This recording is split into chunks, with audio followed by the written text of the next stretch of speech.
Bagaimana hotel-hotel yang di bawah ini?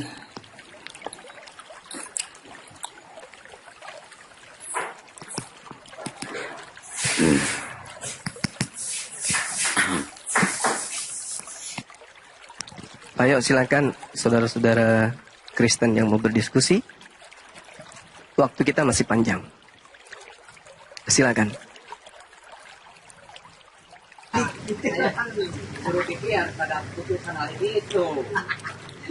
Assalamualaikum Bang Juma. Oh, assalamualaikum. Waalaikumsalam warahmatullahi wabarakatuh. Ingin masukkan aja Bang, tadi yang Abang bicarakan tentang kurban itu Bang, benar-benar menyentuh itu Bang. Untuk Muslim kan tiap tahun ada tradisi berkurban ya. Oten kurbannya Yesus tuh. Bisa dibahas tuh Bang, boleh juga itu. Mantap tuh. Iya, betul-betul. Masuk akal juga itu Bang. Terima kasih Bang, nah itu aja masukannya. Makasih. Kali bahas tentang kurban mumpung momennya masih hari raya berkurban. Terima kasih Bang. Iya. Assalamualaikum. Iya, terima kasih. Assalamualaikum, makasih Bos. Makasih. Mengingatkan saya kepada kitab Yesaya 42 nomor 11 ya teman-teman. Kalau kita berbicara mengenai Yesaya 42 ini, mohon maaf teman-teman Yudaism. Kalau teman-teman Kristen kemudian menyatakan ini adalah untuk Yesus, maka saya tampil paling depan, ini lebih pantas ditujukan kepada baginda Rasulullah Muhammad sallallahu alaihi wasallam. Meskipun saya tahu bahwa sebagian besar dari praktisi Torah atau praktisi Yudaism itu tidak akan mau menerima sepenuhnya tentang penjelasan saya. Tapi izinkan saya kemudian ketika saya bertanya agar supaya ada yang tampil dari Yudaism maupun dari Kristen yang bisa menjawab pertanyaan saya ketika berbicara tentang kurban. Di dalam Yesaya 42 nomor 10, nyanyikanlah nyanyian baru bagi Tuhan dan pujilah Dia dari ujung bumi. Baiklah laut bergemuruh serta segala isinya dan pulau-pulau dengan segala penduduknya. Baiklah padang gurun menyaringkan suara dengan kota-kota dan dengan desa-desa yang didiami Kedar. Baiklah bersorai-sorai penduduk Bukit Batu. Baiklah mereka berseru-seru dari puncak gunung.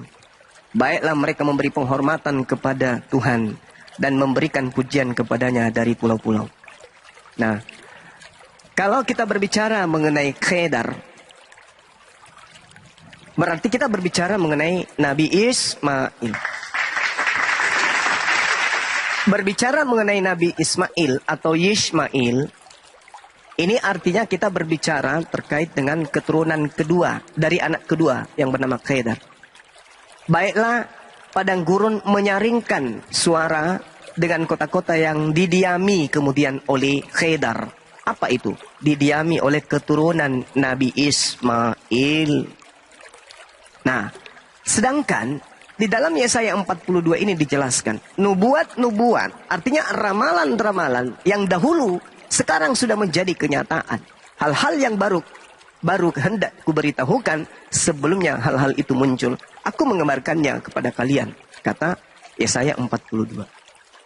Artinya, kalau berbicara mengenai kurban, di dalam kitabnya orang Yahudi, itu banyak bercerita tentang kurban, yang mana kurban ini dipersembahkan kemudian oleh keturunan Nabi Ismail dari Kedar dan Nebayot. Dari anak pertama Nabi Ismail dan anak kedua dari Nabi Ismail. Sedangkan baginda Rasulullah Muhammad SAW itu berasal dari Kedar. Jadi ketika kemudian nubuat tentang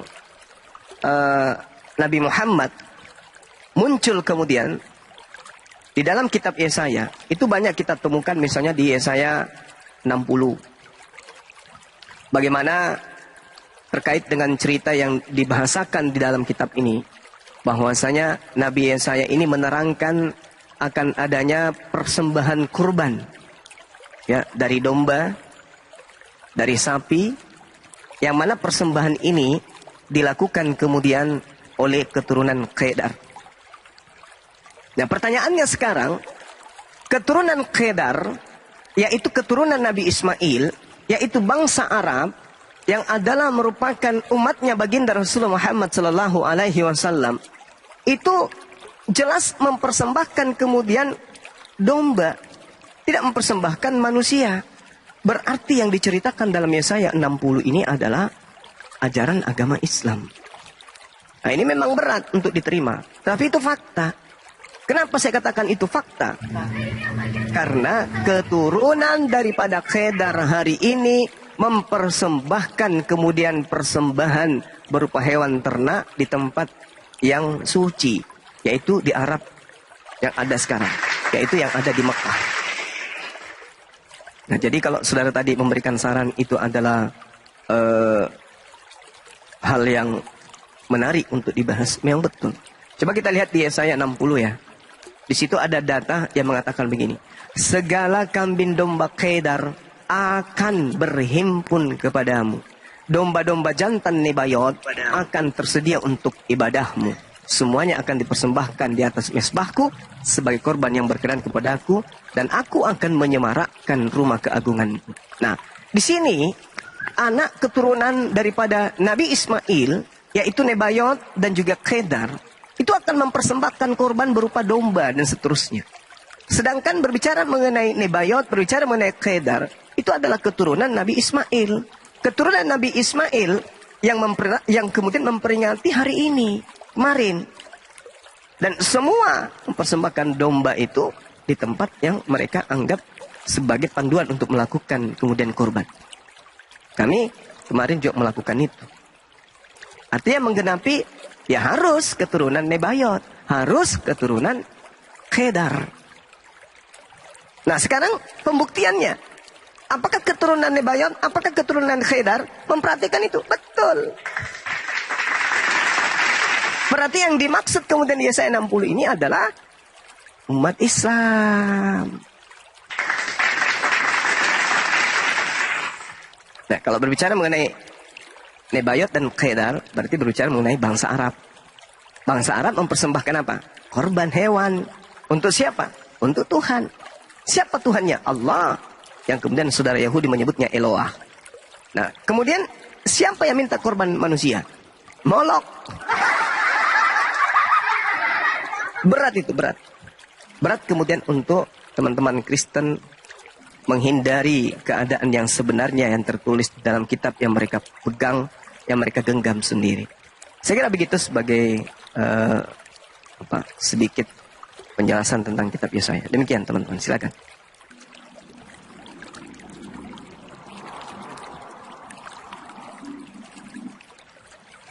Moderator. Assalamualaikum warahmatullahi wabarakatuh. Bang Juma. Waalaikumsalam warahmatullahi wabarakatuh. Ya, Abang dah, Masya Allah. Wabarakatuh. Silakan. Mohon izin, Silakan. sedikit Mbak Yani. Saya tak bertanya sama Waalaikumsalam. Bang Juma ya. Oh, silakan. Silakan Bang, silakan. Mas ya, masih terkait dengan kalau di kitab kami ataupun keyakinan umat Islam yang dikorbankan kan Ismail ya Bang Juma ya, tetapi Ya. di keyakinan mereka kok entah itu di kitab perjanjian apa baru kurang paham. Ya, gimana Bang? Suaranya hilang. Itu ngotot bahwa yang dikorbankan itu Ishak. Nah, sebenarnya sudah di-framing seperti itu. Mohon ini sekali lagi Bang Juma diedukasi. Insya Allah ini masih ada 600 sekian gitu Bang. Bisa didengar Bang? Waduh, suaranya jelek ini. Iya, gimana Bang? Gimana? Gimana Bang? Bisa diulang? Tadi putus-putus suaranya. Halo. Di ya sebentar.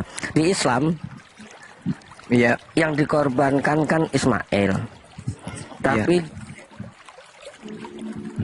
di mereka bersikeras yang dikorbankan kan Ishak. iya. Nah ini sudah berkali-kali Bang Juma terangkan, tapi masih juga oten-oten yang memframing seperti itu. Mohon diedukasi sekali lagi Bang. Ini mumpung yang menonton agak lumayan. Iya, jadi sederhananya gini. Nabi Ibrahim itu salah satu hamba Allah yang sudah usia sepuh, tidak memiliki keturunan. Begitu juga istrinya Siti Sarah. Ada yang noise Bang? Bisa di-mute dulu bentar aja.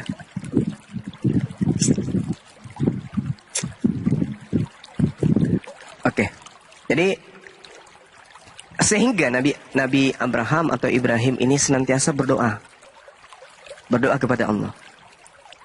Lantas Allah mendengarkan doanya. Jadi doa Nabi Abraham itu adalah minta anak. Sehingga yang memberikan nama kepada anaknya yang menjadi buah dari doanya itu adalah Allah itu sendiri. Maka disebutlah nama anak ini Yishmail. Artinya Tuhan mengabulkan doa atau Tuhan mendengarkan doa Abraham. Sehingga anak buah dari doa Nabi Abraham adalah Nabi Ismail. Berarti anak tunggalnya, anak yang pernah mengalami keadaan sebagai anak satu-satunya semata wayang adalah Nabi Ismail. Itu dulu. Secara logika itu.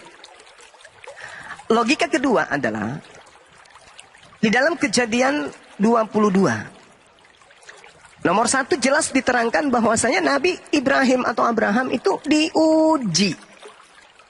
Saya ulang. Tragedi penyembelihan anak yang terjadi kepada Nabi Abraham itu dia sedang diuji, bukan sedang diminta penebusan dosa, tapi pengujian. Sebagaimana Al-Quran menerangkan di dalam surah As-Saffat ayat 106. Inna hazalahu wal bala'ul mubin. Sesungguhnya ini benar-benar satu ujian yang nyata. Bagi siapa? Bagi Nabi Ibrahim alaihissalam. Hanya sebatas ujian tok. Kejadian 22 hanya sebatas ujian tok. Bukan untuk cikal bakal penebusan dosa. Yang kemudian disalah-salahkan kemudian oleh gereja. Itu bukan. Jadi Kejadian 22 menceritakan apa yang terjadi antara Nabi Ibrahim, Abraham, Allah dan anak tunggalnya, anak semata wayangnya, anak satu-satunya, anak pertamanya, itu hanya ujian tok. Menguji keikhlasan, menguji kesabaran, menguji keimanan, menguji ketaatan. Nah, bagaimana mungkin kemudian Nabi Abraham ingin diuji kesabarannya kalau anaknya sudah 2? Nabi Abraham minta, Tuhan, oi Tuhan, dengarkanlah doaku. Apa? Aku ingin punya anak, please. Berikanlah aku anak. Aku mohon, karena kalau kamu tidak memberikan anak, siapa yang akan menjadi pewarisku? Berikanlah, please. Jadi Adam ini meminta sosok anak dari darah dagingnya. Maka Tuhan beri anak tersebut. Maka dia diberi anak. Sedang bahagianya, sedang gembiranya, sedang asik-asiknya, sedang di puncak kebahagiaan. Tiba-tiba kemudian Allah minta anaknya kembali. Abraham, Ibrahim, ya Rob, berikan anakmu itu kepadaku. Waduh, kenapa bisa? Aku lagi sedang bahagianya Tuhan. Kamu ingin merembut lagi anak ini. Kalau anaknya sudah 2, Tuhan minta 1. Adam bilang apa? Ya udah bilang aja, toh masih ada yang 1. Berarti tidak sedang diuji kesabaran. Kenapa? Karena sudah ada punya imbang. Silakan aja ambil anakku yang 1. Toh masih ada yang 1. Tapi pada saat itu posisinya baru 1 anaknya. Cuman 1. Diminta yang satu-satunya itu, perihnya, pedihnya, sedihnya itu di situ.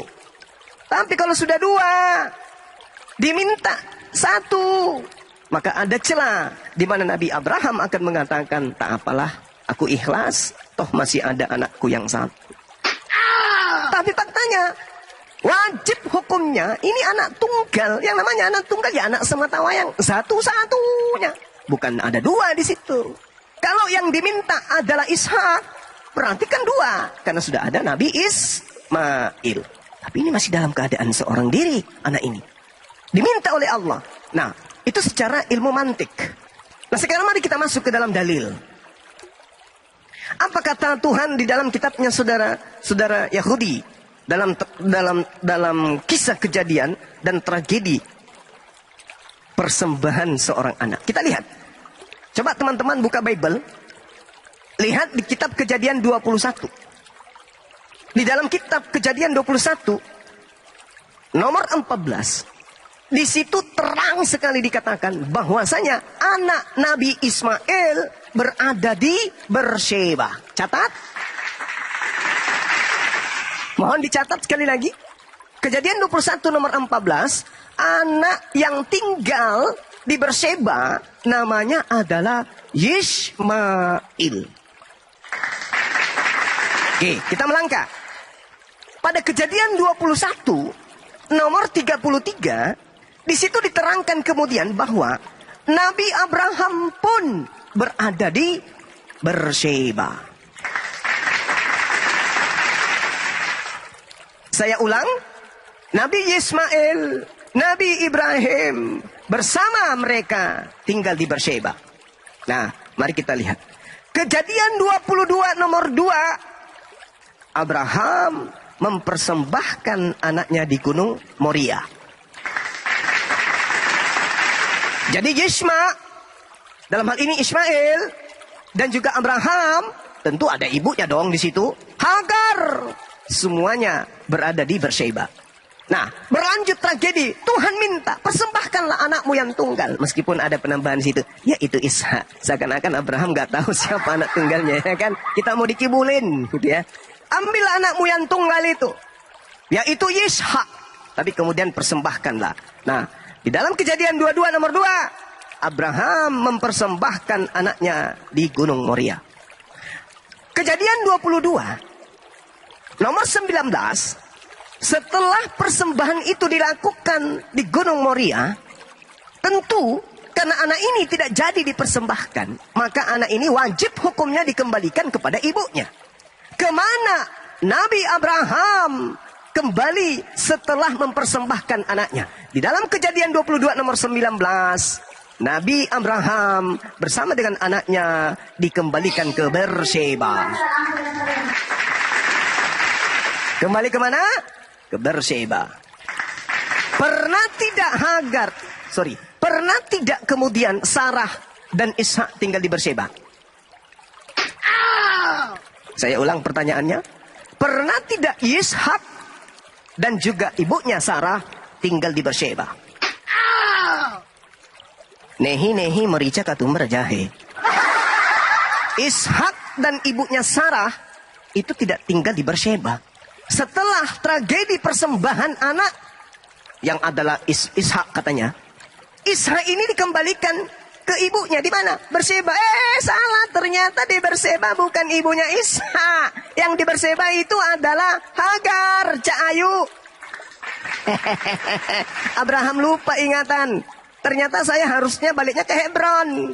Karena cerita berlanjut di dalam kitabnya orang Yahudi, jelas sekali di dalam Kejadian 21, di dalam Kejadian 23, di situ Ishak dan ibunya Sarah tinggalnya di Hebron.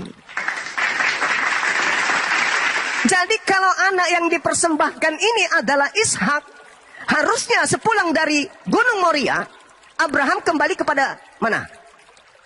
Beersheba atau Hebron?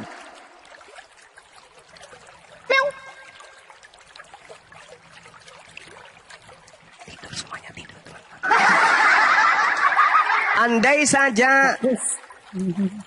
Andai saja yang dipersembahkan ini adalah Ishak, maka tentu Abraham akan mengembalikan kemudian anak ini ke ibunya. Di mana ibunya? Hebron.